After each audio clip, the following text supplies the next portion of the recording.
All right, the first core workout for the Full Circle Fitness Core Challenge. This is going to be our Monday routine. Going to have 3 different exercises we're going to be hitting. Tuesday we'll have a completely different routine. Wednesday's going to be something different, so on and so on and so on. But for this, we're looking for 3 full rounds. You must complete 3 rounds to get your points for the challenge. Rep scheme will vary though.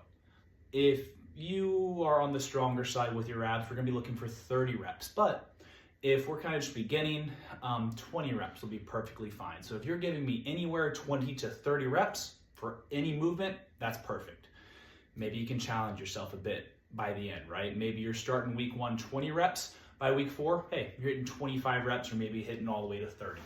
In the end, do what works for you. Do whatever allows you to get the 3 full rounds. In the end, it's going to be plenty of volume for you to get the results you're looking for. But first movement, Demuth Crunches. I have a very specific standard when it comes to performing crunches like this. So feet flat to the ground, arms across the chest. We're going to sit up until your elbow makes contact. I'm going to say it louder, contact with the center of your thigh. Boom, and back down. Tap the floor, come right back up. Now, there's a very big difference. I say the center of your thigh because there's an incredibly large difference in being here compared to here. I can sit here all day. My core really isn't engaged. Every time you sit up this far, you're getting a little break.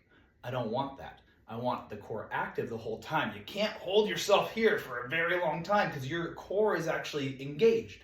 So that's the range of motion we're looking for. Next, let's talk about momentum. We don't want this. We don't want the arms coming up and throwing you up. Keep the arms down and use the core to crunch you up. I'll say this is going to be hitting more of the upper part of the abdomen. We're working on flexion here, really hitting that core. If you struggle and can't get that high, that's fine. Place your toes against a wall or under something that will give you just enough assistance to get the full range of motion. And I need you to do that. If you're only getting to here, I'm sorry guys, it's just not very beneficial. You're moving your neck. It's not going to do much for this. You need a larger range of motion than that. So if you need to modify and put your toes on a wall or under something, that's perfectly fine. Just that little bit of assistance, that little bit of leverage you get will allow you to hit the full range of motion and develop better core strength and core control. Next, leg lifts. I personally like to put my hands behind my head. You don't have to do this. You can place them under your butt, a little support, especially if your lower back kind of gets aggravated a bit. This is what we're looking for. Few things to note. Right before I lift, I think about tilting the pelvis, pulling my lower back flush to the floor, and that's really going to engage your core more. We hit more of the upper abdomen with the crunches.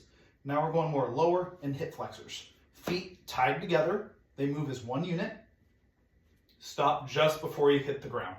You also notice, look where I stop. There's a very big difference of being here and being way up here. Your butt shouldn't come up. Boom. Once again, core is engaged here. Core is not really engaged here.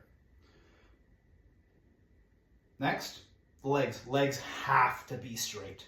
There is an incredibly large difference in activating your core when you're doing them like this compared to this. It doesn't seem like much, guys, but let me tell you, it makes an incredibly large difference in the actual results you want to get. In the end, it's up to you. You can perform shitty reps and get shitty results. You are more than welcome to do that. But yeah, it's just not going to work for you. So let's talk about how you can make it work. So you might not be ready for that. That's cool. We're all at different levels.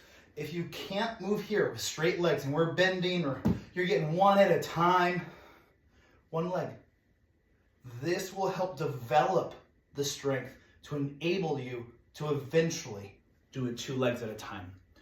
Once again, 20 to 30 reps on that one.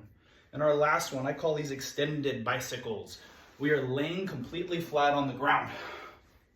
From here, I'm going to connect the elbow to the opposite knee. So we're getting that upper abdomen and the lower abdomen, and we're getting a little rotational core work as well. Lay down. lay down. That's gonna be, once again, 20 to 30 total, 10 to 15 each side. Now we're gonna have to talk about that torso getting up. This is tough, y'all, if you haven't done this before. And I've had a lot of members, clients in the past who were nowhere close to getting that high. But I find most people do have the core strength or the ability to build the core strength to get that high when they modify and teach their body how to hit that range of motion. But let me tell you, if you are doing this, pulling your leg in and just crossing over, it may be uncomfortable, it may be hard, but it's not doing much. I'm sorry. If we want to truly get results, we need to regress to progress. Now, how can we actually teach our torso to get higher? Because once again, if you're just barely lifting and twisting, you're never going to learn how to do the full range of motion. So how do we modify? Once again, you can put one foot against the wall. That little bit of leverage can help. Then the opposite arm. You're going to use this as a leverage point.